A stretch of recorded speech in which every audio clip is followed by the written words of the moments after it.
సింది ప్రజాప్రతినిధులు మనకున్నటువంటి నిధులలో కనీసం సరే 3 కోట్ల నిధులు ఉంటే 10% అంటే 30 లక్షలు అంటే ప్రతి సంవత్సరం కనీసం 5% 10% నిధుల్ని గ్రంథాలయకు గ్రామీణ గ్రంథాలయం కూడా మనం కేటాయించే కార్యక్రమం చేయాలి.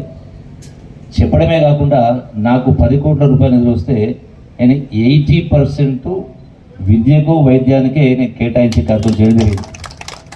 మా నాయకులు కార్యకర్తలు సీసీలు ట్రైన్లు కూడా పక్కకు పెట్టి ఫస్ట్ వీటికి ప్రధాన పాత్ర ఇవ్వడం జరిగింది.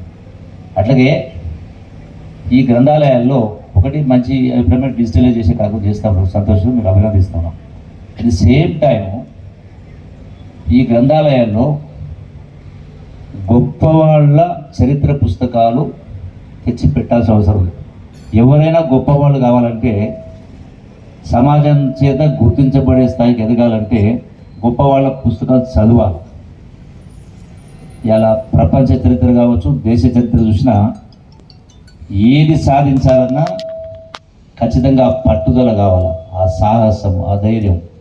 ఎన్ని జీవితంలో ఎన్ని ఒడిదుడుకులు వచ్చినా కూడా నిరాశ నిస్పృహకు లోను కాకుండా ధైర్యంగా ముందుకు వెళ్ళాలంటే అటువంటి ధైర్య సాహసాలు నేర్పేటువంటి చరిత్రలో చాలామంది గొప్పవాళ్ళు ఉన్నారు.